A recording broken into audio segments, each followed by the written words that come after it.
Hello guys, welcome back to NFT Inspo. For today's video, here going to show you or discuss how to fix Kodak camera is not turning on. So if your Kodak camera here is not turning on, there are going to be a few things that you could try. So first thing that you try here is you may want to clean your power button. Now, in this case, you want to look at your power button, and if it feels stuck or unresponsive, it might be dirty or obstructed.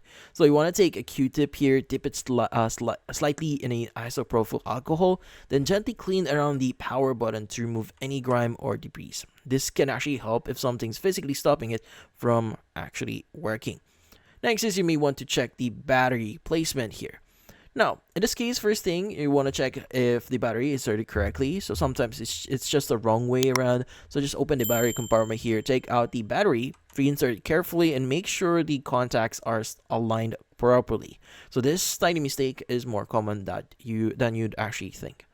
Next is you may want to replace a dead battery here. Now, if your camera still doesn't turn on, the battery itself might be dead, especially if it's old. So try changing it first, and if it doesn't hold any charge, it's time to get a new battery. Now, if none of this actually worked, then check your user manual for any model-specific info that you could use or you could do, or better yet, reach out to a camera repair expert just in case there is a hardware issue going on. But in this case, that's about it. So hopefully this video was able to help you like and subscribe to NFT Inspo. Thank you for watching.